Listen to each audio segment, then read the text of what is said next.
Shabbat Shalom. Bueno, hermanos, hoy vamos a tener un Shabbat, digamos entre paréntesis, un estudio entre paréntesis, porque mañana es Hanukkah y en aras de la economía del tiempo y todo lo demás, hoy vamos a estudiar lo concerniente a esta fiesta.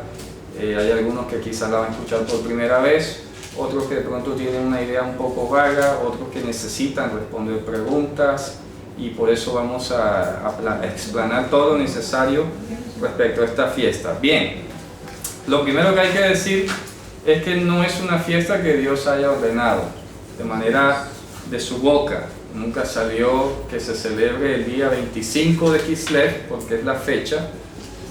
Voy a buscar el negro mejor, que no se ve casi. 25 de Kislev, calendario hebreo, que es mañana en la noche, coincidencialmente este año, hay que decirlo, porque hay otros años donde ha caído 30 de noviembre, ha caído 7 de diciembre, ha caído 12, se mueve en todo ese rango. ¿Por qué? Porque sabemos que el año hebreo cada 3 años aproximadamente es bisiesto, pero bisiesto en términos del calendario hebreo significa que trae 13 meses. Entonces por eso varía tanto la fecha y se mueve en un rango tan grande, ¿no? Porque es un mes completo. Entonces 25 de Kislev es la fecha hebrea y mañana en la noche es 25 de Kislev. El otro año va a caer en otra fecha y así sucesivamente. ¿Qué pasó? ¿Por qué 25 de Kislev? ¿De dónde viene esta fiesta? ¿Qué significa? Todo eso vamos a explicar. Ya sabemos la fecha. Ahora vamos a ver qué pasó en esta época. Para esto vamos a hacer un pequeño recuento histórico de qué ocurrió y por qué se tejió todo esto. Resulta que muere el sacerdote Aarón, pasaron toda esa generación, sus hijos, viene la época de Esdras, pasó la época de Esdras y viene el linaje sacerdotal, ¿cierto?, que se va a desarrollar allí en consecuencia. Entonces, ¿qué ocurre? Que de los descendientes de Esdras tenemos que empezar a anotar estos nombres. Junio primero, anótenlo ahí. Junio primero es un descendiente, algunos dicen que es como la 10ª generación desde Esdras, ¿verdad? Pero ahí está, se cuenta y se reconoce. Fue sumo sacerdote hasta su muerte, ¿verdad? Tiempo completo. Corría el año 330 a.C. hasta el 310 antes de Cristo, o sea que fue sumo sacerdote unos 20 años. ¿Ya? Luego él tiene un hijo que se llamaba Shimón I, ¿de acuerdo? Y vamos a anotar la fecha y vamos repasando. Shimón I fue sumo sacerdote entre el año 310 y los principios del siglo III, pero que corresponde, digamos, al 280 antes de Cristo. ¿Ya? Vamos bajando. Shimón I, ¿de acuerdo?, tuvo un hijo que le puso por nombre Junio II. ¿Ven? Ya nombres griegos metidos allí en Israel, ¿cierto? Junio II era pequeño cuando murió su papá, así que el sacerdocio se lo pasaron temporalmente a un tío abuelo que era llamado Eleazar. ¿Ya? Transcurría toda esa época del 280 aproximadamente al 270. Luego Menashe, este señor se murió y entonces a este le sucedió otro pariente que era llamado Menashe, mientras que crecía Junio. ¿De acuerdo? Pues acuérdense que este era pequeño, era un niño. Entonces Menashe era tío de Junio, tío abuelo, y asumió el sumo sacerdocio durante esa época. Entonces sale ya Junio II alcanza el sacerdocio hacia el año 250 antes de Cristo. ¿Ya? Allí empezó a ser el sumo sacerdote. ¿Listo? ¿Estamos ubicados? ¿Estamos ubicados ahí? Miren la fecha cómo va, ¿cierto? Junio II tuvo a un hijo que le puso por nombre Shimón II. ¿Ya? Se iban intercalando los nombres. Shimón II fue sumo sacerdote. Este duró también unos 20 años aproximadamente. Acuérdense que el sumo sacerdote asumía a los 30 y terminaba a los 50 años, ¿ya? O sea, duraba 20 años. Entonces este asume entre el 250 y el 230, ya, antes de Cristo. Dime. Si el sumo sacerdote solo era 20 años, porque Shimón duró 30. Por eso, porque habían excepciones, habían episodios en la historia. Por ejemplo, este era pequeño, lo mismo pasó con el anterior y así sucesivamente. Era algo que podía variar por las circunstancias. De pronto tenían los hijos tarde, tenían problemas y podía de pronto extenderse. Mira en este caso que este estaba pequeño y no podía ser sumo sacerdote enseguida y asumió este, ¿ya? Y luego le pasó a este y luego se lo devolvió a este y así sucesivamente. Ya después se ordenó el asunto. Entonces Shimón II tuvo un hijo que se llamó Junio III, ¿ya? Junio III, se iban intercalando, porque antes era honroso ponerle el nombre del papá o del abuelo. En este caso le ponía el nombre del abuelo, pero con un número más. Era así, era honroso, y todavía el día de hoy se considera honroso ponerle el nombre a un hijo, el de su abuelo, ¿ya? Entonces este es el que nos va a poner en contexto un poquito. Junio III en las enciclopedias comunes y corrientes sale como Onías III, que ya lo he mencionado antes acá. Junio, aquí hay que recordar que el imperio griego se había dividido en 4 con la muerte de Alejandro Magno, ¿verdad? Se habían dividido, había un frente en Egipto, otro grupo en Siria y los otros allá en Europa. Este Junio se había hecho un amigo de los Ptolomeos, de los egipcios. Los Ptolomeos estaban en Egipto, para protegerse de las amenazas del Seleucida, que era el de Siria. Entonces aprendámonos esto: Ptolomeo, Egipto; Seleuco, en Siria. Y ahí como que se estaban disputando el territorio, porque aquí hay que hacer un pequeño mapa. Vamos a hacer un pequeño mapita aquí microscópico. Acá está Siria, digámoslo, al norte. Aquí está Egipto, e Israel queda en la mitad. Entonces los de Siria querían conquistar Israel y quedarse con esa porción de tierra, y los Ptolomeos pues les interesaba o les llamaba la atención. De pronto no eran tan ambiciosos, pero cuando surgió la disputa, digo, bueno, antes que se lo queden los asirios, me lo quedo yo. Entonces Junio III, ¿de acuerdo?, que está reinando aquí o siendo sacerdote desde el 230 hacia el 210 aproximadamente.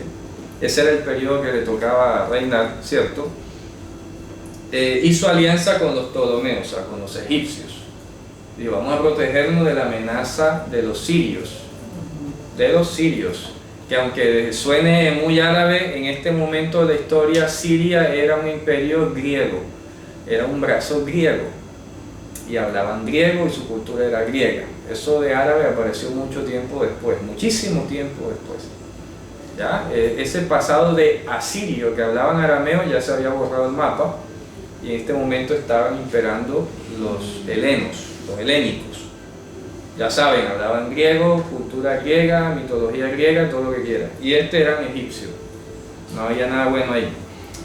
Entonces, repito, Junio III, que es Onías III, hizo alianza con Egipto para protegerse de los seleucidas. Bien, ¿qué pasó?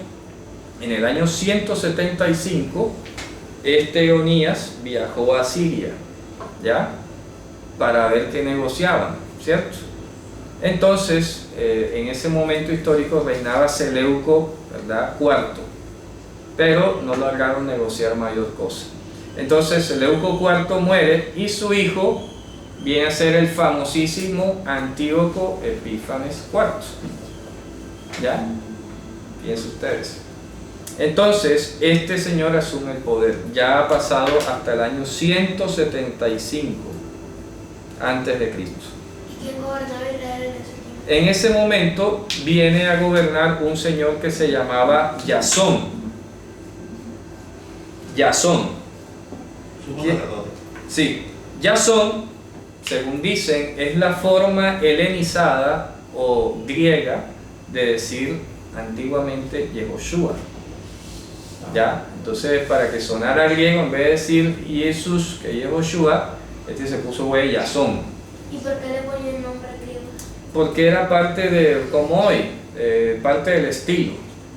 ¿Ya? De pronto tú le pones, ¿por qué le ponen a los niños colombianos Edward, David, no sé qué? Williams. Están de moda. Están de moda. John. ¿Ya? Juan. ¿Cierto? Entonces estaban de moda ponerle nombres griegos a los niños. Mire que Junio es griego. Junio es griego, neto, ese nombre no es hebreo, es griego. ¿Ya? Y eran judíos y le ponían nombres griegos a los hijos. Eso es paradigmático. Hoy hay muchos latinoamericanos poniéndose nombres super hebreos, ¿verdad? Y estos que eran judíos de toda la vida, Junio. ¿Ah? ¿Qué cosa? Entonces hay mucho por ahí mesiánico y de todo esto, las raíces hebreas, nombres super hebreos y todo griego es malo y no sé qué. Claro, ¿ah? Y eran sumos sacerdotes. Y eran sumos sacerdotes, además. ¿Ya? Que no era cualquiera por ahí. Que no es lo mismo. Exacto, no es lo mismo. Jasón era hermano de Junio III. Presta atención, era hermano, pero este se llamaba Yehoshua en hebreo. O sea, le dio la gana de ponerse Jasón en griego. Suplantó a su hermano porque se vendió a los seleucidas. ¿Ya? Fue un renegado. Le pareció que mejor era aliarse con los seleucidas que con los egipcios. Y entonces vino y le compró, le pasó dinero a los seleucidas, ¿verdad? Y se fortaleció y dio un golpe de estado, ni más ni menos. ¿Ya? Un golpe de estado. Entonces, duró reinando apenas 3 años, entre el 175 al 172. Apenas duró 3 años de sumo sacerdote. ¿Por qué? Porque resulta que le tocó entregar el cargo en vida porque se lo pidieron. Y acá ya no nos sirve ahí, ya tenemos aquí a otro candidato. Y ahí comenzó el desorden. Jasón fue el primer sumo sacerdote, anótelo allí como dato histórico importante. Jasón, que era todavía arónico. Ojo, por eso yo siempre he dicho que el último sacerdote de segunda línea de Aarón fue Onías III, Junio. Pero Jasón, que todavía era ahí, aunque era hermano y era un poco ilegal, pero al menos era arónico, Jasón fue el último sumo sacerdote, o el primero sumo sacerdote que entregó el cargo en vida. ¿Ya? ¿Por qué lo entregó? Se lo pidieron. ¿Cómo así en vida? O sea, que estando vivo, porque los sumos sacerdotes tenían que pasar 20 años o hasta que muriera, dependiendo, ¿no? Entonces, en este caso, él entregó el sacerdocio en vida. ¿Ya? Lo entregó, no, se lo pidieron, me pidieron el puesto, ¿cierto? Entonces, lo sucedió otro tipo que ya no era de la casa de Junio, ni de Aarón, ni nada, que se llamaba Menelao. Menelao, un tipo ya netamente griego. Ahí, ¿cómo les parece? De sumo sacerdote, un extranjero, un extraño. ¿Ya? Ya, ahí se dañó toda la película. Estamos ya en el 172 subsiguientes. ¿Ya? No se sabe exactamente cuánto haya estado ese señor allí. Fíjense ustedes, ya estamos acercándonos a la era macabea. ¿Ya? Este señor de los seleucidas se quedó allí todo el tiempo que quiso, ¿verdad? Y luego aconteció lo siguiente. Aparece un señor que se llamaba Matillahu. Ya puedo borrar arriba, ¿verdad? Para continuar la línea acá. Vamos a borrar aquí, que vamos por Menelao, ¿cierto? Vamos por Menelao, que está reinando en el 172 en adelante, siendo sacerdote, pues. Entonces aparece un señor que es importante para la historia que estamos estudiando hoy, que es Matillahu. Matillahu a Cohen. ¿Ya? Murió hacia el año 166 a.C. ¿Qué pasó? era hijo de un sacerdote de la línea levítica, no era arónico, pero era de la clase levita sacerdotal, por lo menos, ¿ya? ¿Era de cuál clase? De la clase de Jehoyarib. ¿Y cómo se volvió sumo sacerdote?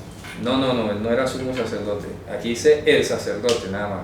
Acuérdate que sacerdotes eran todos, podían ser los levitas, eran de la descendencia de Aarón, pero solo el que era hijo directo de Aarón podía ser sumo sacerdote.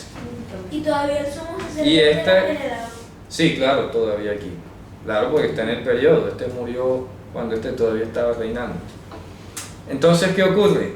Que este Matityahu, que es de las 24 clases sacerdotales, tiene los siguientes 5 hijos. Uno que se llamaba Johanan Hagadi.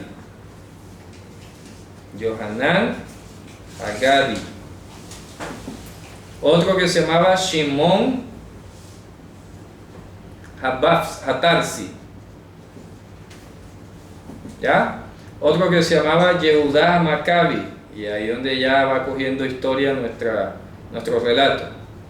Yehudá Maccabi, así le llamaban. El otro se llamaba Eleazar Ahorani, así. Y el otro, Jonathan Habafsi.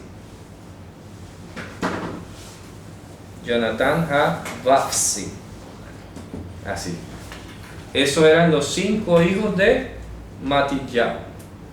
Ahora van a ver qué pasó. Yehudá Maccabi, que es uno de sus 5 hijos, este de aquí, el tercero, Yehudá Maccabi, organizó la guerra contra los Seleucidas, o sea, contra Menelao y toda su gente, ¿ya? Instituyó el reino hasmoneo de Judea. No alcanzó a verlo porque ya para esa época, para este año que está pasando aquí, estalló la guerra de los macabeos, que es lo que vamos a hablar. Todo esto es parte del contexto. Jonathan Habafsi, que era el último hijo, ¿cierto?, dirigió por 18 años la familia a la muerte del papá. Ya fue el que alcanzó a tener el liderazgo. Entonces, hacia el año 160 tuvo un pequeño retroceso porque murió Yehudá Maccabi, ¿verdad? Y se produce pues toda una cantidad de problemas allí. Pero aquí es donde nos vamos a quedar. Estamos entonces entre el año 172 y hacia el año 164 antes de Cristo, 2 años después de la muerte de Matityahu. Su hijo Yehudá Maccabi emprende la revuelta contra los Seleucidas. ¿Ya? ¿Quiénes eran los Seleucidas? Los sirios griegos. ¿Ya? ¿Quién era el rey en ese momento? Antíoco, no, Menelao era su sacerdote. El rey era Antíoco Epífanes IV. ¿Ya? Este era puesto por Antíoco. ¿Ya? Antíoco era sirio. Antíoco era sirio, claro. Entonces, ¿qué ocurre? Que Yehudá Maccabi, hacia el año 164, 2 años después de la muerte de su padre, organizó la revuelta contra los sirios. Dijo, no, ya esta gente se está pasando. ¿Por qué fue la revuelta? ¿Por qué no fue antes, sino en ese momento? Porque resulta que aquí viene el resto de la historia. Como ya le había dicho, esa alianza que hizo Junio con los Ptolomeos fracasó. Le tocó ir a hablar con los sirios dijeron, bueno, como que no llegaron a acuerdo, pero el hijo de Seleuco, que fue Antíoco Epífanes IV, dijo, no, desconozco todos los acuerdos que hayan hecho antes, yo soy nuevo, administración nueva, y ahora las cosas se hacen como yo quiera. ¿Qué pasó? Que empezó la helenización de la tierra de Israel. Comenzó a construir gimnasios, teatros y cualquier cantidad de templos paganos en Israel. Entonces la situación se fue poniendo muy tensa. Helenizándose. Claro, se fue helenizando desde el norte hacia abajo. La plaga griega venía por el norte de Galilea, ciudades griegas y ya la gente con ideas griegas y todo, y se va metiendo hasta que tocó Jerusalén. El colmo es que cuando Yehudá Maccabi organiza la guerra, la revuelta contra los Seleucidas, a este señor que ya estaba metido en Jerusalén, resulta que se le dio por profanar el templo y sacrificó un cerdo en el altar del sacrificio. Vaya, eso es totalmente abominable. Sí, claro, mandó a hacer algo. Hágame el favor, como yo soy el que mando aquí, porque resulta que Judá Maccabi no se encontraba en Jerusalén. Él se encontraba en una ciudad que se llamaba Modi'in, que es un pueblito que queda al noroccidente de Jerusalén, como a 20 kilómetros más o menos. Diría yo como de aquí a Galapa, más o menos, aproximadamente un poco menos, ¿no? Modi'in, pueblecito por allí. Bueno, y aquí organizó él una guerrilla. ¿Para qué vamos a decir otra palabra? Eso es una guerrilla, ¿ya? Un grupo guerrillero, nacionalista. Para esta época, como lo mencionaba en el libro de Marcos cuando lo estudiamos, en medio de las cosas que habíamos dicho, es cuando surge el movimiento de los Hasidim, ¿se acuerdan? Los piadosos. Porque los Hasidim fueron esos nacionalistas religiosos que dijeron, bueno, pero ya este tocó el colmo, que haya helenizado el norte, pues vaya y venga, que haya helenizado aquí, pero que se meta a profanar el templo de esa manera ya es algo que no podemos soportar. O sea, ya lo hemos dejado avanzar mucho. Total, que surge la guerra contra Antíoco Epífanes IV y se produce en el 164 la rebelión. Ya saben, pues los griegos traen sus elefantes, su ejército numeroso, y esto era una pequeña guerrilla de unos cuantos allí. Y entonces ese se considera el primer milagro recordado en Hanukkah. ¿Cuál es? Como dice la oración, la bendición, entregaste a los muchos en manos de los pocos. Primer milagro recordado en Hanukkah. Un ejército organizado, experimentado como el de los Seleucidas, cayó en las manos de unas pequeñas guerrillas judías. Es un milagro, es un milagro. No se sabe cómo, por qué, pero definitivamente Dios estuvo allí, ¿ya? Porque acuérdense que esto no era una mera guerra, un mero enfrentamiento ya bélico, esto era espiritual, porque este señor venía cambiando y tenía propuesto acabar con la Torá y todo lo que oliera a cultura judía. Para los griegos hay que tener en cuenta además que la circuncisión era un acto abominable, porque ellos consideraban que su cuerpo era estéticamente perfecto, ¿ya? Llamaban el microcosmos, porque cosmos en griego es lo estéticamente perfecto. De ahí viene la palabra cosméticos, ¿ya? De cosmos, cosméticos, lo estéticamente perfecto. Entonces circuncidarte era un acto de sacrilegio, porque estabas quitándole perfección a esa belleza del cuerpo humano, imagínense ustedes. Conceptos totalmente opuestos, ¿ya? Para la mente hebrea el cuerpo está dañado, está imperfecto, está pecaminoso, y los griegos veían eso estéticamente perfecto. Imagínense cómo nos iban a oponer los conceptos. Total, que este señor llega al colmo, sacrifica a propósito un cerdo en el altar. ¿Quién lo hizo? Antíoco Epífanes, claro, con su aliado sacerdote y todo, que no podía hacer ahí. ¿Ya? Un sacerdote De él. Sí, porque eran puestos. Menelao ya era Seleucida ya no era arónico. Entonces ya ahí, el hecho de que ya hubiese un sacerdote Extranjero, sí. y pagano, Claro. entonces ahí se estaba haciendo quién sabe qué otra cosa. Claro, cualquier cantidad de dominaciones. Por eso es que esta que era de la familia sacerdotal, neto, de la clase Jehoiarib, decía, oye, pero yo no puedo tolerar esto, no lo puedo tolerar. Es que no debíamos haber permitido ni que subiera el sacerdocio.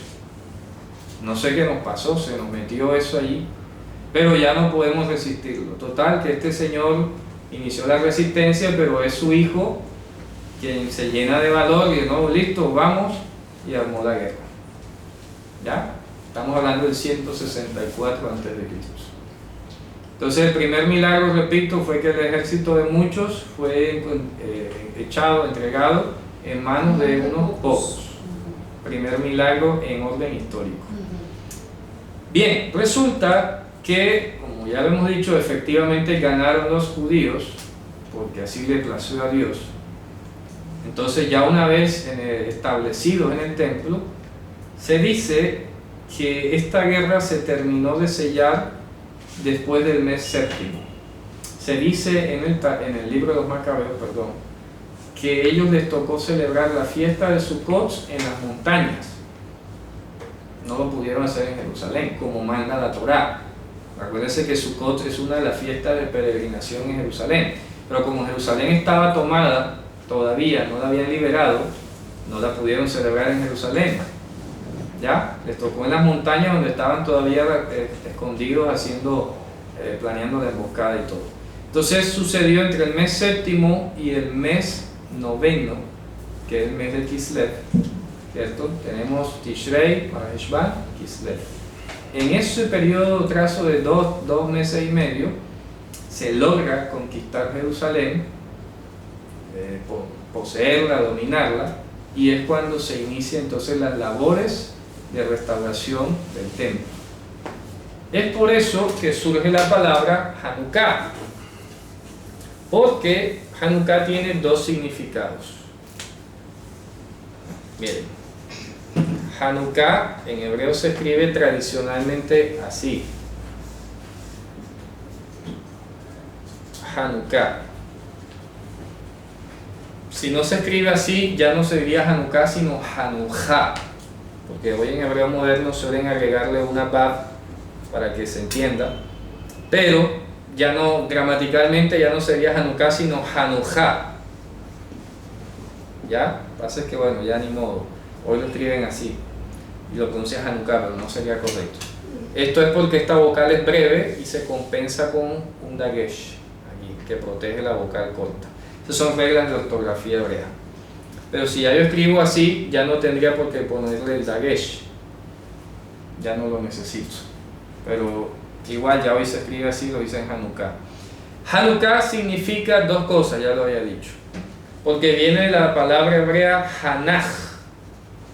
Hanach, la raíz hebrea Hanach, significa educar. Educar en el sentido de cuando tú haces a alguien aprendiz. Un aprendiz no es lo mismo que un educando, suena parecido, pero hay una diferencia. Yo diría, me atrevería a decir que la diferencia radica en la parte práctica. Un educando, en términos generales, es alguien que tú le estás enseñando algo, ¿verdad? O transmitiendo algo, pero ya un aprendiz es una persona que está de la práctica. Ya está ahí integrando un aprendizaje empírico, ya de práctica. Esto significa educar. Entonces hagamos un recuento histórico. ¿Qué era lo que estaba haciendo Antíoco Epífanes IV? ¿Cuál era su objetivo puntual? Cambiar la cultura. Claro. Exacto. Él estaba educando a los judíos en el mundo griego. ¿De acuerdo? Helenizando. Helenizando. Muy bien. Entonces se llama Hanukkah porque es el proceso en el que esa educación griega se revierte y se regresa a la educación judía, bíblica. Entonces Hanukkah significaría, más que la dedicación, significaría la reeducación. La reeducación, en primer lugar. ¿Ya? Esa es la principal acepción de Hanukkah, la reeducación. ¿Ya? Solo que esta raíz Hanach también se utilizó cuando se iba a dedicar el altar por primera vez a Dios. Por alguna extraña razón se usó esa palabra. ¿Dónde la encontramos? Vamos a buscarla en los Salmos. Hay un salmo que se llama el Salmo 30. Mírenlo. ¿Qué dice en el versículo 1? Bueno, o en el título, porque ahí no lo ponen. Lean el título del Salmo. Acción de gracias por haber sido librado. No, el de abajito, el que está más pequeño. ¿Salmo qué? Salmo 30. Tratado en la dedicación de la casa, Salmo de David. Bueno, ahí dice Shir Hanukat Habayit. Salmo cantado en la dedicación de la casa. Hanukat Habayit. Claro, salmo de la dedicación de la casa. O sea que este Salmo 30 se entonó o se compuso con motivo Mishmor, Shir, Hanukkah, Habayit. Habayit. Claro, ahí sale la palabra Hanukkah. ¿Ya? Ese salmo se escribió con ocasión de la puesta en marcha de las funciones del templo. Así que Habiendo sido recuperado. no, estamos hablando de la época de David, Salmo. de la primera vez que se puso a funcionar. Como estamos hablando ahora de la guerra. Claro, por eso, pero me retrocedí Sí, para... porque dice que la palabra se usó para la primera dedicación del templo. Es correcto, eso fue lo que dije, que esta raíz Hanaj, que aparte de significar educar, se utilizó cuando se fue a dedicar el templo. Por alguna extraña razón, repito, se quiso decir fue cántico de la educación proveniente de la casa. Debería traducirse eso. ¿Me explico? Porque la casa es el templo, ¿ya? Y el templo era de donde iba a emanar la educación de Israel. Entonces se llama Shir Hanukat Habayit. Él lo dijo. Claro, entonces cántico de la educación de la casa, diríamos. ¿Ya? Algo de la educación. De la educación de la casa. Pero repito, esta raíz se utilizó como para, lo han puesto así, ¿no? Como para dedicar, como consagrar, como dándole el, no quiero usar la palabra, pero aquí se usa mucho inaugurar. ¿Ya? Inauguración. Sería lo que cabría ahí. Cántico con motivo de la inauguración del templo. ¿Ya? Entonces anotemos que Hanukkah O sea que pasó de reeducar o de educar a inaugurar. inaugurar. Sí, Pero aquí parece que en el Salmo tuviera ese sentido. sí. De De inaugurar. de inaugurar. Claro, pareciera, por eso digo. Vamos a leer el Salmo 30 y veamos lo que dice. Te glorificaré, oh Hashem, porque me has exaltado. No permitiste que mis enemigos se alegraran por mí. Hashem, Dios mío, a ti clamé y me sanaste. Oh Hashem, hiciste subir mi garganta del Sheol, mi pescuezo. Me diste vida para que no descendiese a la... Sepultura. ¿Cuál es el sinónimo de Sheol entonces? Sepultura. Sepultura. No tiene más. Cuando Hashem, cantad a Hashem vosotros sus santos y celebrar la memoria de su santidad. ¿Cuál es la memoria de la santidad ahí en este momento? El templo. ¿Explico? Le Zecher Kodsho. Zecher Kodsho, la memoria de su santidad, en este momento está representada por el templo. Es como si Dios hubiera dicho, esto es una postal mía, ahí te mando un llaverito del cielo, para que tengas idea de cómo es el cielo, ahí te mando el templo. Es un Zecher. Zecher ahí funciona como un souvenir, ¿ya? Un recuerdo. Recuerdo de París, te traen una Torre Eiffel chiquitica. Eso es un sello. Ya, claro, un Zecher. Recuerdo de España, te traen de pronto la puerta de Alcalá, te traen de pronto la Puerta del Sol, quién sabe, cualquier otro monumento allá. Si Recuerdo de Italia, te traen una Torre Pisa chiquitica o algo así, ¿ya? Es un Zecher. Entonces, el templo, ojo importante, el templo era un Zecher de la santidad de Dios. ¿Ya? ¿Cuál es el Salmo? Ahí estoy en el Salmo 30, versículo 4. Cantad a Hashem vosotros sus Y santos. celebrar la memoria de sus santos. ¿Qué es la memoria de su santidad? El La templo. casa. ¿Ya? Porque un momento será su ira, pero su favor dura toda la vida. ¿Ya? Por la noche durará el lloro y a la mañana vendrá alegría. En mi prosperidad dije yo, no seré jamás conmovido, porque tú, Adonai, con tu favor me afirmaste sobre el monte fuerte, escondiste tu rostro y fui turbado.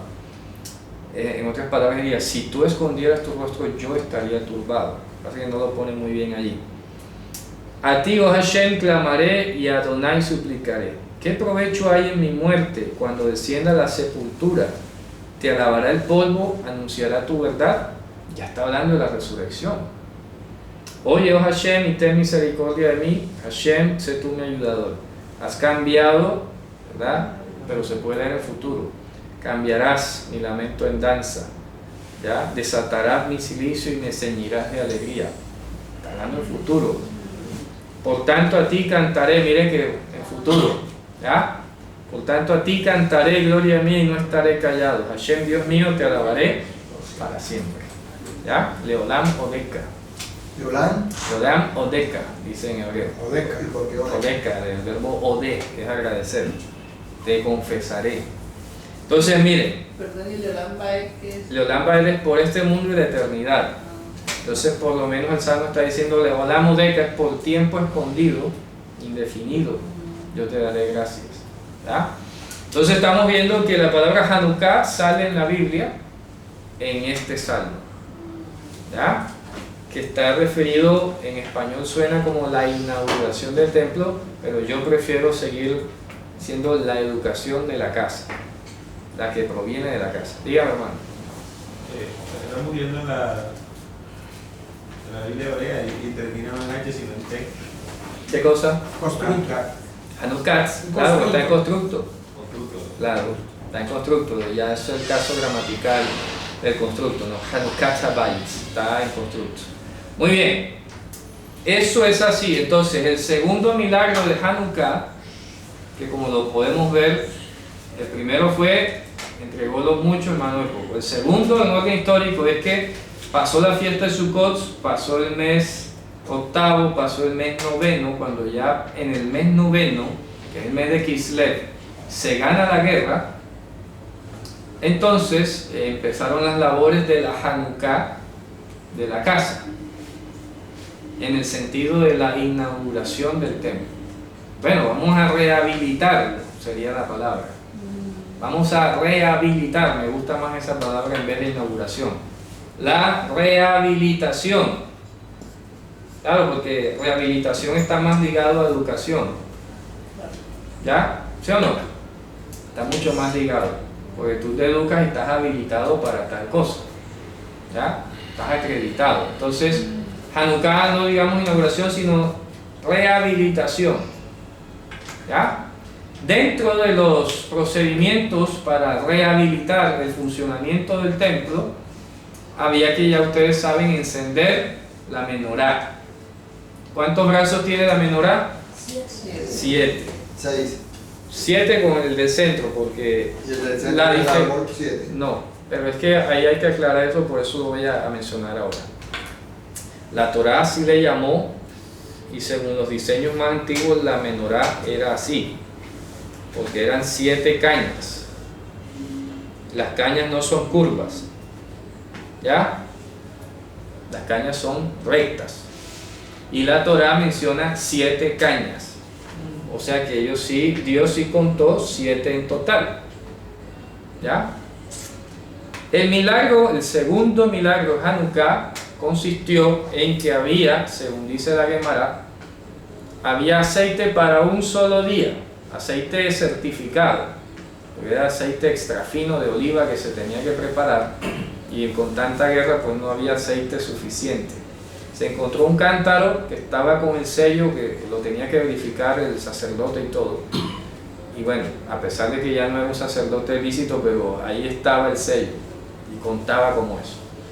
Tomaron ese cántaro y llenaron los pabilones de aquí de la menorá. Y lo que se pensaba que alcanzaba para un solo día, demoró 8 días. ¿Ya? Que eso es lo que se considera el segundo milagro de Hanukkah. El aceite que duraba para un día alcanzó o duró hasta 8 días. Tiempo en medio del cual se pudo preparar más aceite y seguir la rutina completa del alumbramiento. ¿Está claro eso? Eso lo dice la Gemara. Entonces, según el tratado de Eruyot, también del Talmud, Me recuerdo la Gemara. la Gemara de, ya les digo, es Pesahim 10b. 10b. Pero les tengo que dar la otra cita que no la tengo acá, la de Eruyot. Se me pasó. En el otro tratado que es Eruyot, ya después les daré el pasaje, se menciona que no tanto fue los 8 días por lo del aceite, porque como que eso pareció en algún momento un poco creíble. Pero no, los 8 días fueron porque se demoraron 8 días rehabilitando el templo, o sea, levantando las partes, limpiándolo, decorando, echando cualquier cosa extraña que hubiera allí, etcétera, etcétera. Entonces, ese sería el segundo milagro como tal de Hanukkah, ¿verdad? Que el aceite de un día alcanzó para 8 días, ¿cierto? Entonces, finalmente, el tercer milagro derivado de Hanukkah, que es lo que a veces no se menciona, voy a borrar aquí. El tercer milagro de Hanukkah consistió definitivamente en la supervivencia del linaje de David,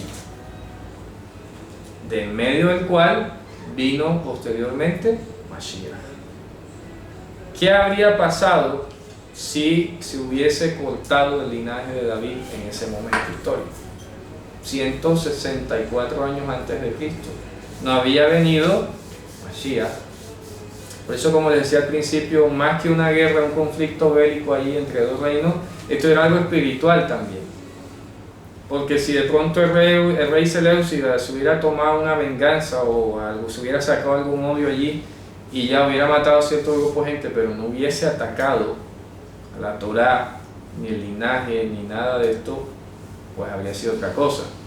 Entonces el Señor venía borrando todo lo que oliera judío o a Torá. Prohibió Shabbat, prohibió las fiestas, prohibió la circuncisión.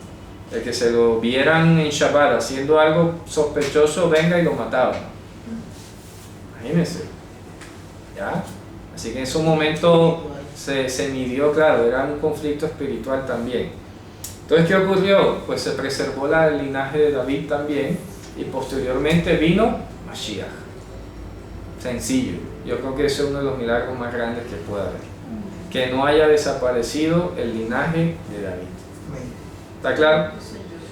Entonces, vamos a ir, han pasado ya desde este momento histórico, pasa unos 160 años, porque acuérdense que Yehoshua nació hacia el año -4, ¿ya? Contrario a lo que dice el año 0, Yehoshua nació 4 años antes o 6 antes de lo que la gente cree. O sea que este año, supongamos, no sería 2016 sino 2010. ¿Me explico? Porque Jesús nació fue 6 años antes, ya, entre -6 o -4 de lo que la gente cree. Entonces pasaron casi exactamente 160 años para que naciera Mashiach. Luego Yehoshua cumple 30 años, que es cuando inicia su ministerio, y nos conduce finalmente a Juan capítulo 10, versículo 22, que es allí donde debemos terminar este recorrido histórico. ¿Sí ha quedado claro? Amén. ¿Sabe por qué estamos celebrando Hanukkah entonces? ¿Por qué la vamos a celebrar? Bueno, yo pienso Por la que- fiesta de la luz, porque si no hubiese sido derrotado el imperio, la descendencia de David, no hubiese llegado a Mashiach. Claro. Y lo que se celebra es que los hombres amaron más las tinieblas que Claro, la luz. total. Mashiach representa la luz. Así es. El milagro de la luz se ve reflejado hoy en Mashiach, que debe habitar en Total. nuestro corazón. Interesante, así es. Amén. Es una fiesta de alegría porque es una fiesta de independencia. Claro, es una fiesta de independencia también, claro que sí. Yo pienso que además de ser un recordatorio histórico, ya, de aquel hecho abominable y como y de una reforma, yo pienso que hoy deberíamos también dar gracias a Dios también por la reforma Claro, que ha venido Dios haciendo sí. ya, Con la reeducación. la reeducación que Dios ha venido haciendo ya Claro. con nosotros, porque la verdad es que culturalmente nosotros estábamos como ellos. Claro, Ya exacto. estamos viendo, fíjate tú, ya inclusive como iglesia, como cristianismo, Claro, ya que se declara sí, sí. universalmente, pues pasó a ser otra cosa. Otra cosa, así Ya, es. de manera de que ya no teníamos un sacerdocio honesto, un Claro. sacerdocio santo, sino que ya conocemos la historia también, que fueron hombres corruptos, Así es. ya participaron en la muerte de muchas personas, Claro, de así gente es. inocente, fueron perseguidores de los que se oponían Claro, precisamente. igual. Entonces, yo pienso que nosotros Estamos viviendo nuestra Hanukkah. viviendo exacto, apliquemos esa Hanukkah nosotros también, Claro que sí, de claro. alguna manera. Entonces, ¿qué ocurre? En Juan 10:22 dice algo interesante. Se celebraba en Jerusalén, imagínense ustedes, pues, la gran conquista, ¿verdad? La insignia de la victoria judía, conquistar Jerusalén y rededicar o rehabilitar el templo. ¿Ok? Dice, se celebraba en Jerusalén la fiesta de ¿qué? La dedicación. Ahí ponen dedicación y es Hanukkah. ¿Ya? Fiesta de Hanukkah. Ahí la ponen dedicación desde la perspectiva, como decía, de inaugurar. Del Salmo. De la inauguración, como en el Salmo. Pero diríamos de la rehabilitación. Pasa que un término técnico. Y eso lo aprovecho y siempre lo digo. Oye, en griego no vas a hacer nada con la palabra enkenia, que sale allí. Porque enkenia, que es como la renovación, como lo que es puesto de nuevo algo. Así como por encima. No tiene la misma implicación y la profundidad que tiene en hebreo, porque está íntimamente ligado a un proceso de educación cultural cuyo ícono y recordatorio era el templo. Ahora se imaginarán, si el templo era recordatorio de la santidad de Dios, ¿quién fue el que dijo uno mayor que el templo está aquí? ¿Qué fue Yehoshua en la tierra entonces? Un recordatorio mucho más grande y eminente de la santidad de Hashem. Ya, ahí les mando una postada para que sepan quién soy yo. Primero había mandado al templo, que es el recuerdo de su santidad, y luego mandó, ahí le va mi cuerpo para que me conozca un poco más detalladamente. Y envió su cuerpo, que es Zecher Kodsho. Así lo voy a poner a esta enseñanza hoy. Zecher Kodsho, ¿Qué significa? el recuerdo de su santidad. Entonces imagínense ustedes, eso es ser emocionante y el templo. Yo soy mayor que el templo. Claro, mayor que el templo está aquí. Recordatorio de su santidad. Recordatorio de su santidad. No es que está en Juan, ¿verdad? ¿Qué cosa? La palabra dice uno mayor que el templo. Sí, claro. Pero que dice, mira el templo que nos ha Sí, construido. que hay uno mayor que el templo. Ve, ¿Ya? Si el templo era el recordatorio de la santidad de Dios, una muestra, una miniatura ahí. Ya saben, la torrecita Eiffel que le traen de recuerdo es un recordatorio de la original que está allá. Y tú te haces una idea de cómo es. El templo era un recordatorio de la santidad del Señor. Eso viene siendo un Modelito. Ya un modelito. Una Y reliquia. acuérdense, una reliquia. Acuérdense que a Moisés se le dijo: construirá el tabernáculo conforme al modelo que te fue mostrado. ¿Ya? ¿Se dan cuenta? Así es. Entonces fíjense ustedes que todo lo que puso Moshe en el tabernáculo era recordatorio de lo que vio allá, claro, de la estructura. Vio el futuro, vio a Mashiach venido aquí y lo describió a través de cada una de las partes del templo, que todavía es la hora y no terminamos de vislumbrar cada detalle. Porque los clavos, porque las barras, porque todo de oro, esto de cobre, el otro de plata, es muy profundo, ¿ya? Pero sabemos que es un recordatorio de la santidad de Hashem. Y uno mayor que el templo, claro, y uno mayor que el templo estuvo aquí. Ahora van a ver. La santidad pasa. Claro que sí, la propia santidad. Mateo 12:6, que casi también. Mateo 12:6, uno mayor que el templo está aquí. Bien, dice ahí un detalle, era invierno. Claro, está perfectamente ubicado. Tuvo que ser una fecha como esta de mañana para esta época, porque para cuando dice que era invierno es porque era invierno. ¿Eso qué significa? Que caía nieve. ¿Ya? Caía nieve. Fíjense ustedes que hace poco recordaba esto, la parábola esta de la sal, ¿se acuerdan? Yo la mencionaba hace poco. No es que la sal pierda su sabor y por eso es que la echa para que la pisen. Era que para esta época, por ejemplo, cae nieve, el piso era de mármol y había que derretir el hielo o impedir que el agua se congelara, entonces echaban sal para que la gente no se resbalara y tampoco se congelara el mármol, el agua que estaba en el templo. Fíjense ustedes. Pero esa sal seguía siendo sal. Esa sal nunca perdía su sabor. Por eso dice, si la sal perdiere su sabor, ¿con qué será salada? Pues con nada, porque la sal no pierde su sabor. Y sin embargo, la tiran en el piso para que la pisen.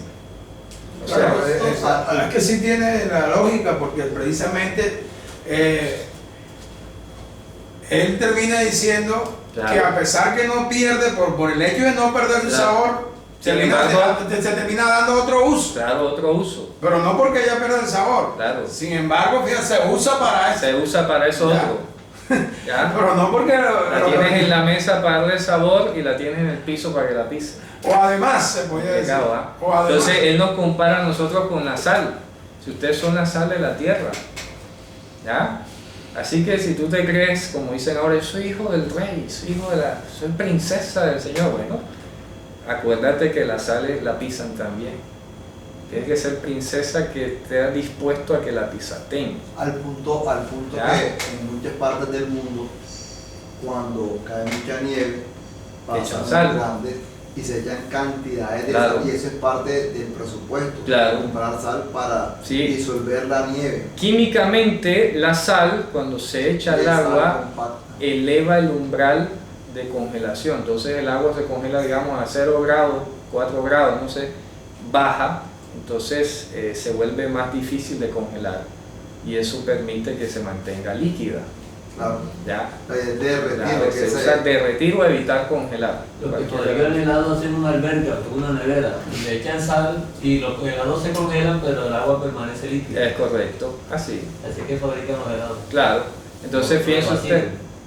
ustedes, así funciona. En este caso, a pesar de que la sal era tan valiosa, porque acuérdense que viene la palabra salario, antes pagaban con sal. Era costosa, sí. Antes pagaban con sal y la sal, hey, véndeme un chitrí, vale un coñito así de un pedacito de sal, un turroncito de sal, uf, ¿ya?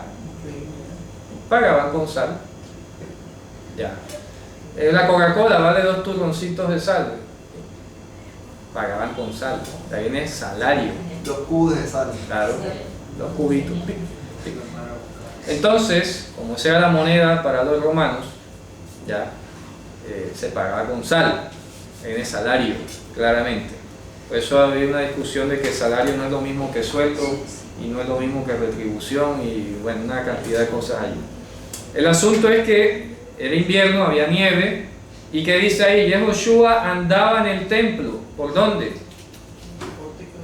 ¿Sabe dónde quedaba eso? Él no estaba en cualquier lugar ahí. Esto es hermoso por toda la discusión que se genera ahí. ¿Sabe dónde estaba? Aquí le traje el diagrama del templo, ¿verdad? Para que se haga una idea. Voy a enfocarlo aquí, acercarlo un poco a la cámara para que lo puedan ver de pronto los que nos están siguiendo. Y voy a señalar. Esta es la entrada del templo. ¿Ya? Esta. Hágase de cuenta que usted viene de Jerusalén. Esta es la puerta. Esta sala grande que se ve aquí cuadrada se llamaba la Alianza de las Mujeres. Dicho en español corriente, el patio de las mujeres. Le pusieron así. Esta era la plaza más grande que tenía el templo. Tenía 4 cámaras, que eran como galerías, es decir, cuartos rodeados de columnas, al estilo griego. Esta era la cámara de los leprosos, ahí es donde iban a hacer ellos sus rituales de purificación. La cámara de la leña, ahí guardaban la leña para los sacrificios. La cámara de los nazareos, que era donde ellos cumplían su voto, que aquí es donde fue Pablo con los nazareatos, ¿te acuerdan? Claro. Ahí, y es donde se cortaban el pelo y organizaban todo.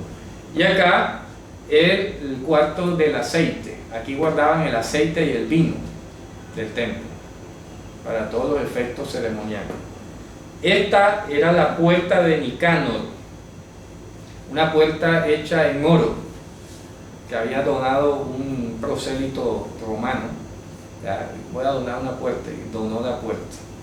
Uno dicen que era de cobre, pulido, ¿no? Bueno, en fin, esta era de oro. Luego, aquí venía ¿Cómo se llama la puerta? de Nicanor, Benicano. de la puerta de Nicanor, la puerta Nicanor, de Nicanor. de Nicanor en español. Fue el que la donó. Después que la donó, le pusieron así, la puerta de Nicanor. Este pequeño recinto de aquí chiquitico, que no es ni la décima parte de lo que medía esto, se llamaba el patio de los hombres. Este pedacito aquí, este dedo que yo estoy poniendo aquí, el patio de los hombres. Y luego venía esta plaza de acá, que era la plaza de los sacerdotes. ¿Ya? Esto que vemos aquí cuadrado es el altar del sacrificio. Esta era una rampa por donde subían a poner el sacrificio allá arriba, porque era alto, subían por una rampa. Este era el lavatorio de las manos, este puntico que ven allí. ¿Ya? Aquí era donde colgaban los corderos de Pascua, cuando los despellejaban. Los colgaban aquí en unos pilones de madera que estaban allí y en otros de piedra que estaban allá atrás. Esta cámara que ven aquí, esta se llamaba Lishkat HaGazitz, era donde se reunía el Sanedrín y era donde pasaba el tiempo el sumo sacerdote el día de Yom HaKippurim. Una noche antes de Yom HaKippurim el sumo sacerdote se tenía que quedar encerrado allí y se ponían a leerle libros así difíciles para que no se durmiera y prestar atención a lo que tenían que hacer. ¿Ya? Ahí se quedaba toda la noche el sumo sacerdote. En días comunes y corrientes era donde se reunía en sesión el Sanedrín. ¿Ya? Esto de aquí, Lishkat Parvá, se llamaba así, eran de oficios, cuestiones varias que se acumulaban allá, ¿verdad? Entonces, ¿sabe dónde estaba Yehoshua metido en medio de tanta organización? Vamos a seguir. Aquí tendríamos el Ulam, que era un vestíbulo. Resulta que los sacerdotes, ¿verdad?, entraban, salían, por ejemplo, de esta cámara, se lavaban las manos, subían por las escaleras, entraban aquí y aquí se cambiaban de ropa, se ponían las ropas sacerdotales santas y todo, y entraban en el templo. Este era el Heijal, es decir, el lugar santo, y este era el Debir, el lugar santísimo. ¿Por qué Debir? Así se le llama en el libro de Crónicas. Debir es como el que habla, porque aquí es donde Dios hablaba, el Debir. Entonces este era el Heijal y este era el Debir. Y acá atrás pues ya era la parte posterior del templo. Bien. La cortina estaba entre el aquí, Debir y el Hij. el Heijal, exactamente. Aquí estaba la cortina, el Parojetz. El Estaba aquí, famoso Parojes que habíamos el visto. famoso Parojetz que se Y la bajó. puerta que estaba cerrada, que iba hacia el oriente, estaba hacia atrás. No, acá. ¿Cuál puerta cerrada? No hay una puerta atrás que siempre daba hacia el oriente. El Kedim, No, eso es acá y es esta, el oriente. ese es el Kedim. Sí, quede. Ok, O sea, después de la franja verde, donde está el vestíbulo, ahí solamente podían entrar levitas, de ahí no podían entrar más. sí, o sea, de aquí en adelante entraba alguien de familia sacerdotal. Solamente. Sacerdotal, Claro. no levita. O sea, nunca nadie podía entrar a Sí, conocerlo. no. Ya, eso nada más era el sumo sacerdote el que podía entrar hasta acá adentro una sola vez al año. Aquí habían otras cámaras especiales donde a veces hacían guardia los levitas y todo eso lo demás. ¿Saben dónde estaba Yehoshua? Precisamente aquí, vean, donde ahí dice en el pórtico de Salomón. O el lápiz. En el pórtico de Salomón, aquí, en el Ulam, ahí estaba él. Mire que ahí lo dice, estaba en el templo, o sea, estaba aquí. No era en cualquier lugar por allá en el patio o la terraza por allá, no, estaba aquí en el templo. El templo era el templo, el propio lugar. Ya estaba en los límites con el lugar santo. ¿Ya? Acuérdense que por el lado de María él es levita. ¿Ya? Si fuera, La traducción parece estar diciendo de que es como que estaba paseando. sí, como paseando por ahí. Sí. No estaba en cualquier lugar, estaba en el Ulam Shlomo, se llama esto. El vestíbulo de Salomón se le llama esto. Y ahí estaba él. ¿Ya? ¿Qué es usted? No era cualquier lugar, no estaba viendo por ahí el templo distrayendo la vista. Estaba en un lugar muy interesante, un lugar santo ya. Piensa usted, ¿ah? Y miren la interesante discusión que viene allí. Le rodearon judíos, en el sentido de que eran judeanos, ¿verdad? Habitantes de Judea, y le dijeron, ¿hasta cuándo nos turbarás la existencia? Si tú eres Mashiach, dínoslo abiertamente.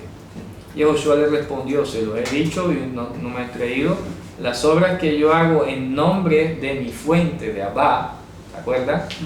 De la plenitud de la deidad, ellas dan testimonio de mí. ¿Quién está diciendo? Yo soy Abba. Repite. Claro, dice. Reitera Claro. la pregunta nuevamente. Dice, ¿hasta cuándo nos turbarás la existencia? Si tú eres Mashiach, dínoslo abiertamente. Si tú eres el Cristo. Sí, es que Cristo es en Mashiach. griego, pero Mashiach en hebreo. Entonces aquí porque él los está conduciendo, ¿sabe? Porque resulta que ellos tenían otra idea muy distinta de lo que era ser Mashiach. Ellos creían que el Mashiach era un descendiente físico de David que iba a liderar el ejército de Israel para echar a los romanos de la tierra. Básicamente eso. Entonces, si él decía, sí, yo soy el Mesías, no, él no le estaba dando en el blanco, porque ellos iban a entender otra cosa. ¿Me explico? ¿Ya? Ajá, sí, pero entonces ¿por qué no te muestras, no te revelas? Claro, entonces pues vamos a organizar ejército. Claro, es que esa no era su misión ni su objetivo, nada. No era nada de lo que ellos imaginaban. Entonces, ¿a dónde los lleva él? No a que lo digan Mashiach, a que lo declaren Abba. ¿Me explico? A que sepan, yo no soy el Mashiach que ustedes están esperando. Yo soy el Mashiach desde la perspectiva de Abba, de la plenitud de la deidad. No es que ustedes se han ideado. ¿Me explico? Entonces por eso dice, oye, si no me creen, ya se lo he dicho muchas veces, pero claro, no les entra lo que les digo porque ustedes tienen otra idea de qué es lo que debe ser Mashiach. Pero yo les estoy insistiendo, si no me creen a mí, crean las obras que yo hago en nombre de la plenitud de la deidad. ¿Ya? Porque yo quiero que ustedes me asocien con la plenitud de la deidad y no con un vil soldado ahí que va a liderar una guerra. Porque para eso está Judas Macabeo. ¿Ya? Cualquiera es Judas Macabeo, es lo que está diciendo. Estamos en Hanukkah. ¿Se acuerdan? Conéctense. ¡Hey, Mashiach! Ellos se imaginarían, ¿no? En aquel entonces Mashiach fue Judas Macabeo, fue una figura mesiánica. ¿Cierto? Acuérdense que estamos en Hanukkah y la discusión gira en torno a eso. Pero si tú eres Mashiach, abran paréntesis ahí, de quien fue figura Judas Macabeo cuando armó la revuelta contra los Seleucidas, razón por la cual hoy estamos celebrando Hanukkah. ¿Ya? Si tú eres aquel, dínoslo. Que no se lo voy a decir así, porque yo quiero que ustedes aprendan a identificar a mí como quien soy verdaderamente, no como un soldadito ahí de revuelto de guerrilla. Yo no soy un vulgar guerrillero. ¿Ya? ¿Se dan cuenta el matiz de la discusión? ¿Ya? Sigue. ¿Qué texto? En Juan 10:24. Yahushua le respondió, se lo he dicho y no me creen, las obras que yo hago en nombre de la plenitud de la deidad, ellas dan testimonio de mí. Pero ustedes no creen porque no soy de mis ovejas. Impresionante. Como os he dicho. ¿Qué dice? Mis ovejas oyen mi voz y yo las conozco y me siguen. Y yo les doy vida eterna. Vaya. Entonces él quiere que la asocien. Yo quiero que me asocien como el dador de la vida eterna y no como el dador de una libertad terrenal allí. ¿Ya? Que eso es lo que ustedes esperan. ¿Me explico? Ustedes esperan un libertador, un guerrero. Eso es lo que quieren. Pues eso no es lo que yo les quiero dar. Yo quiero darles vida eterna. La verdadera libertad. ¿Me explico? No una libertad temporal de un dominio humano. Es que tú puedes ser esclavo ahí de cualquier pueblo, pero si eres libre mío, con eso es suficiente. Tienes vida eterna. El otro con el tiempo se muere y tú tienes promesa de resurrección. ¿Ya? Entonces, eso es lo que importa al final de la película. ¿Ya? Entonces, mira lo que dice. Mi Padre, o sea, la plenitud de la deidad que me las ha dado, es mayor que todos. Y nadie las puede arrebatar de la mano de la plenitud de la deidad de mi Padre, de Abba. ¿Y qué dice entonces? Yo y el Padre uno somos. El mismo. Ese es fascinante, ese es el mayor respuesta. Esa es la conclusión. Ya. Esa es la mayor contundencia que tiene Juan. Fue más directo todavía. Yo y el Padre uno somos. Piensa usted, entre los judíos volvieron a tomar piedras para apedrearle enseguida. Claro, ellos entendieron. Este se está haciendo Dios. Lo dice. Siendo Y a Josué le hombre, respondió: muchas buenas obras he mostrado de la plenitud de la deidad. ¿Por cuál de ellas me vas a apedrear?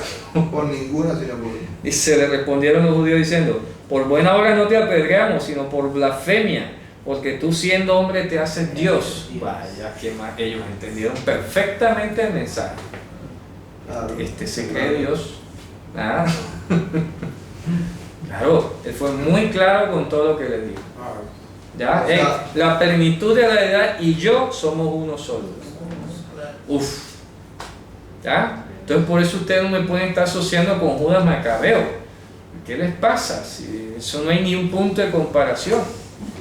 ¿Ya? Él es un humano, yo soy Dios. ¿Qué les pasa? Dígame, hermano. De hecho, cuando él está hablando con ellos, le está diciendo, o sea, yo no vine a libertarlos de manera humana, yo Sí, vine sí, fue sí. a cumplirles la promesa. Ahí está el que lo de digo. ustedes sean mi pueblo y yo sea su Dios, o sea, y ella está hablando de eternidad también. Sí, sí, está diciendo para que tengan vida eterna. Ese es mi objetivo. Ya en Juan 6, todo ese Ya. capítulo lo repite. En el Increíble. 6, lo repite extensamente. Y mira lo que dice. Y Josué le respondió: ¿no está escrito en la Torá, yo dije, ustedes son Elohim? Claro, está escrito, sí. ¿Ya? Salmo 82 lo dice, ustedes son Elohim. Y aquí viene una de las definiciones más hermosas que ha dado Mashiach. Se llamó Elohim a aquellos a quienes venía la palabra de Dios, ¿ya? Y la escritura no se puede turbar, ¿cierto? ¿Cómo dice aquí? Quebrantado, exacto.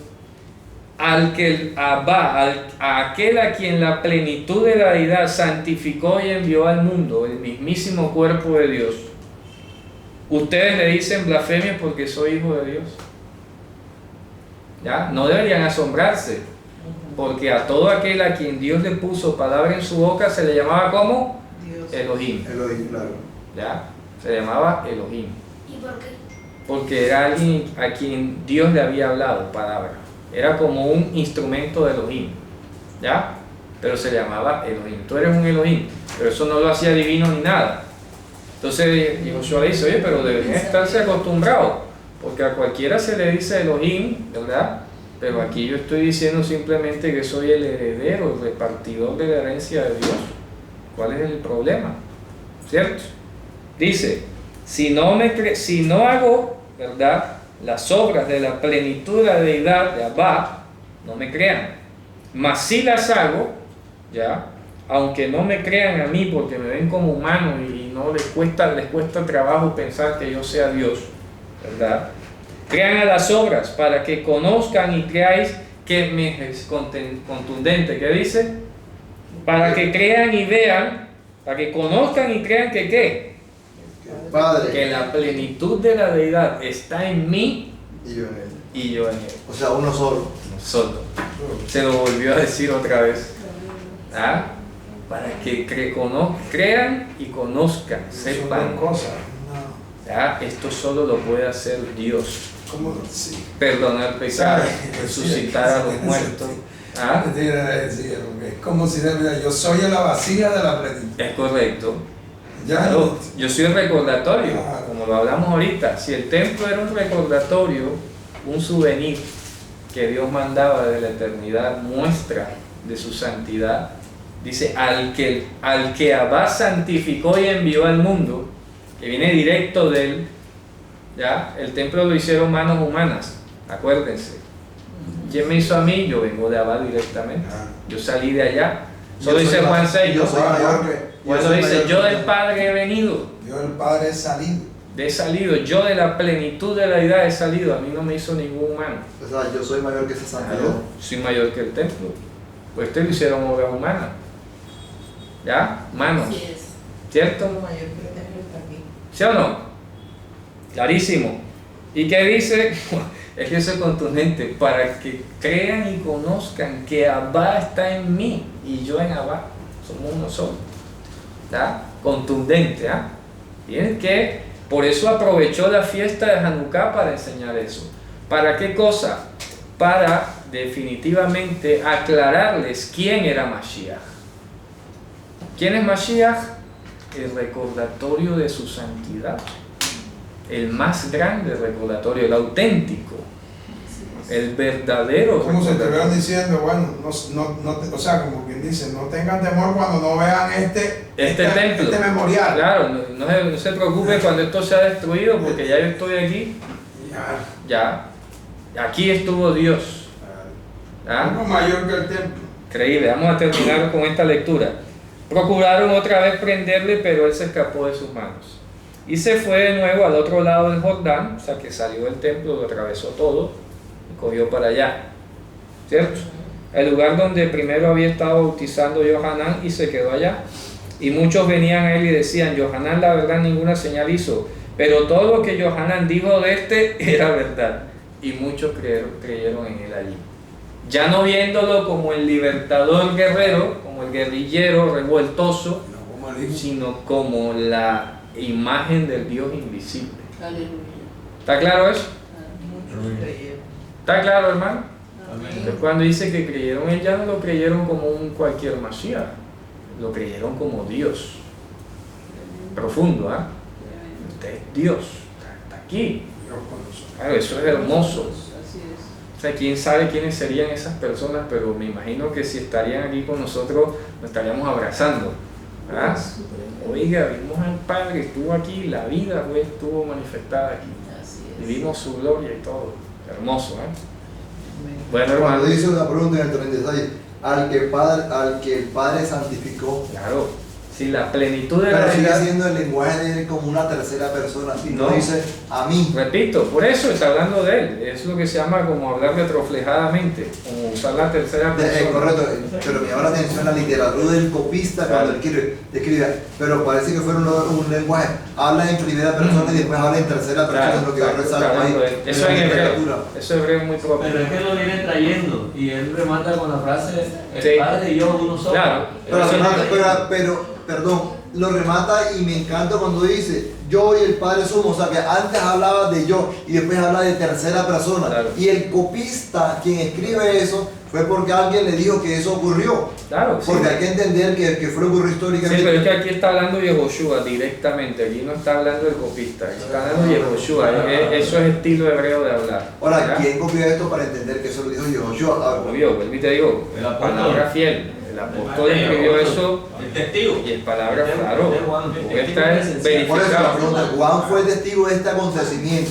Tuvo que haber sido Tuvo que haber testigo. sido alguien que estuvo ahí, Claro. porque es que Juan no escribió esto, alguien tradujo a Juan. Entonces me llama la atención que quien copió tuvo la certeza de que vio ese acontecimiento. total. A eso me refiero. Sí, debió ser, repito, porque él estaba acá. Ah, está correcto. Ya, todo eso fue notorio, me imagino el apedreamiento, acuérdense, todo es un proceso, una revolución, están en plena fiesta, ya, en Lo plena fiesta cuestionan. se arma el alboroto, vamos a apedrearte, cogen piedra y tal. Entonces todo el mundo tuvo que haber escuchado la discusión. Cuando hacen la pregunta, ¿ustedes escucharon esa discusión? Claro, yo estuve ahí, y él dijo esto y esto. Eso es lo interesante. Yo históricamente estuve, pero también me resalta que dice, viene hablando arriba, mi padre y yo somos uno, y después Claro. dice, al que él envió, vuelve un lenguaje en tercera persona. Sí, pero eso no es, repito, eso no es relevante desde el punto de vista hebreo, porque en hebreo se habla así. Ah, no, a ver, En yo hebreo lo que se quiero habla decir, así. yo lo que quiero hacer es destacar eso, que en la medida en que se habla así, para nosotros es extraño. Claro, acá en español suena de... Correctamente. Pero en hebreo es muy común, ¿por qué? Porque en hebreo se usa mucho el asher, que es el pronombre relativo, el que, el cual, pero estoy hablando de mí mismo, ¿ya? ¿Sí me explico? Sí, Ani sheamarti, yo fui el que dije. Entonces se usa el que ya pareciera como otro. Correcto. Pero es Yo de cada es correcto. Claro, me explico. Yo el Entonces que hay que entender la literatura hebrea para darle, Sí. entendiendo Sí, sí. el contexto hebreo, le damos mayor profundidad Claro. a la enseñanza Claro, de hoy. sí, sí. A eso lo que yo resalto. para que no se piense que entonces el hijo es uno y el padre es otro, Oh, y lo envió como si fuera un correcto. mandadero. Hombre, es que era el cuerpo de Dios. Acuérdense la equivalencia. Si el templo era el recuerdo de su santidad y él dijo, uno mayor que el templo está aquí, es porque dice, yo de Dios he salido. Ya, sencillo. Yo soy Dios. Pero me llama la atención que en Hebreos 10, 14 dice, no verías mi sacrificio, sino mi cuerpo. Claro, me preparaste Me cuerpo. preparaste claro. cuerpo, o sea que él mismo se está hablando a sí mismo. Claro, No sé si exactamente. sería oportuno. Sí, porque leer. está hablando de cómo la plenitud de la deidad se expresó a través de un recordatorio. Aquí la palabra clave de esta noche es la palabra recordatorio. ¿Ya? ¿Qué es un recordatorio? Un souvenir, todo eso lo tiene que tener presente. ¿Está claro? Sencillo. Entonces el cuerpo que dice aquí, preparado por la plenitud de la deidad, es su cuerpo acondicionado a las características de este mundo. Pero finalmente es su cuerpo, la imagen del Dios invisible. Lo dice en Hebreos capítulo 10. Claro, y aquí dice en Hebreos 10,